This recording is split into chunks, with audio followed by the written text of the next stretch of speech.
Hello అందరికీ welcome back to my YouTube channel. ఇవాళ మంచి స్వీట్ రెసిపీ తోటైతే మీ ముందుకు వచ్చేసాను. సేమియాతో రకరకాల పాయసం రకరకాల టైప్స్లో చాలామంది చేస్తుంటారు. బట్ నేను సేమ్ ఇంగ్రీడియంట్స్ ఉంటాయి, కొంచెం డిఫరెంట్గా అయితే చెప్తాను. టేస్ట్ కూడా కాస్త డిఫరెంట్గానే ఉంటుంది. సో వీడియో అయితే లాస్ట్ దాకా స్కిప్ చేయకుండా చూడండి. ఈ లోపు నా ఛానల్ని సబ్స్క్రైబ్ చేసుకొని లైక్ చేసి షేర్ చేసి కామెంట్ చేయండి. వీడియోస్ అయితే స్కిప్ చేయకుండా లాస్ట్ దాకా చూడండి. ఈ స్వీట్ కోసం నేను తీసుకున్న ఇంగ్రీడియంట్స్ అయితే సేమియా, షుగర్, ఇంకా ఎండు కొబ్బరి, బాదము, పిస్తా, జీడిపప్పు కూడా తీసుకోవచ్చు, యాలకులు, ఇంకా మిల్క్, ఇంకా కాస్త నెయ్యి కూడా. ఫస్ట్ అయితే ఎండు కొబ్బరిని అయితే మంచిగా పౌడర్ అయితే చేసేసుకుందాం. ఇందులోకి ఇలాచి కూడా వేసేస్తున్నాను.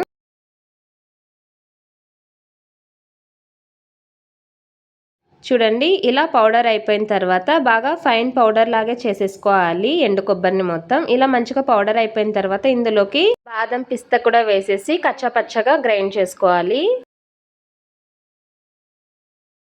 చూడండి, ఇప్పుడు ఇక్కడ చూపిస్తున్న విధంగా ఇలా కట్ చేసినట్లు ముక్కలు ముక్కలుగా ఉంటాయి కదా, ఇలా జస్ట్ ఒక 2-3 టైమ్స్ అనుకుంటే ఇలా ముక్కలు ముక్కలుగా వస్తాయి అన్నమాట.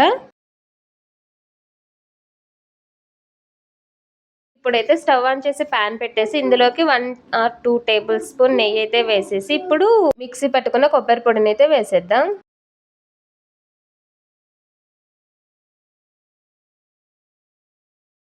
మంచిగా ఒక 5 మినిట్స్ అయితే ఇందులో నెయ్యిలోనే వేయించుకోవాలి.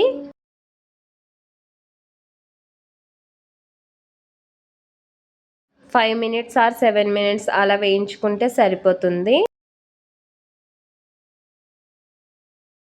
అంటే రెగ్యులర్గా వేసే ఇంగ్రీడియంట్సే పాయసంలోకి. సో ప్రాసెస్ అయితే కాస్త డిఫరెంట్గా చెప్తాను, చాలా బాగుంటుంది, ఇలా చేసి చూడండి. ఇప్పుడైతే ఇందులోకి సేమియాను కూడా వేసేసుకొని మంచిగా వేయించుకుందాం. ఆల్రెడీ ఇవి వేయించినవి నెయ్యిలో. ఒక 5 మినిట్స్ వేయించుకుంటే సరిపోతుంది. నెయ్యి ఏమి యాడ్ చేయాల్సిన పనేం లేదు ఇప్పుడు మనము.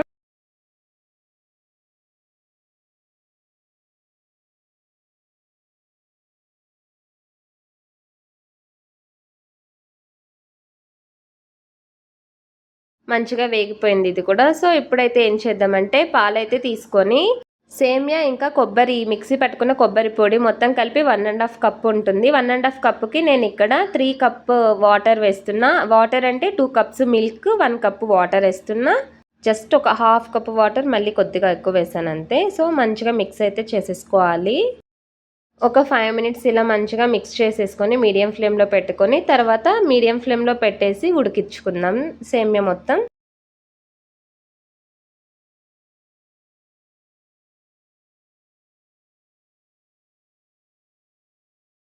ఇదైతే లిక్విడ్గా ఏం చేయట్లేదు, ఈ స్వీట్ కాస్త సాలిడ్గానే చేస్తున్నాను. ఎందుకంటే అలా ఉంటేనే దీనికి మంచి టేస్ట్ వస్తుందన్నమాట. మంచిగా ఈ మిల్క్లో బాగా ఉడుకుతుంది కదా సేమియా, చాలా బాగుంటుంది. లిక్విడ్గా కావాలంటే అలా కూడా చేసుకోవచ్చు, బట్ ఇలా ఒకసారి ట్రై చేయండి, సాలిడ్గా చాలా బాగుంటుంది.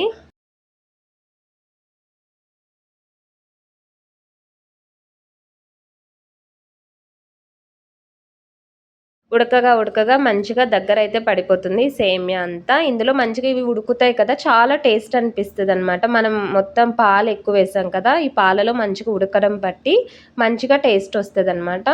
ఇప్పుడైతే 3/4 కప్పు దాకా షుగర్ అయితే యాడ్ చేసుకుంటున్నాను. షుగర్ అంతా మంచిగా మిక్స్ చేసేద్దాం సేమియా మొత్తంకి పట్టేటట్టుగా.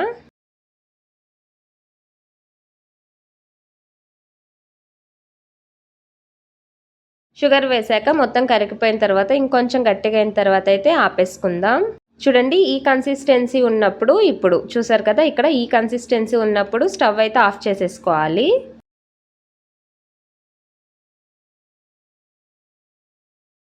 చల్లగైన తర్వాత చూపిస్తున్నాను చూడండి, ఈ విధంగా వచ్చేస్తుంది. చాలా బాగుంటుంది, ఎందుకంటే మనం ఎక్కువ మిల్క్ యాడ్ చేసాం. మిల్క్లో మంచిగా సేమియా ఉడికింది కాబట్టి కొబ్బరి, బాదం ఇవి కూడా చాలా బాగుంటుంది టేస్ట్.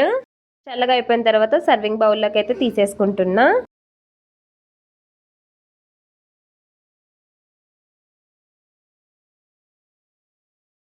నిజంగా చాలా టేస్టీగా చాలా బాగుంటుందండి. మీకు లాస్ట్లో కావాలంటే జీడిపప్పు, బాదం అలా కట్ చేసుకొని వేసుకోవచ్చు, నేనేం వేయట్లేదు. సో చాలా బాగుంటుంది, ఖచ్చితంగా ట్రై చేసి రెసిపీని లైక్ అయితే ఇవ్వండి, సబ్స్క్రైబ్ కూడా చేయండి. ఇంకో మంచి వీడియోతో కలుద్దాం. Bye bye.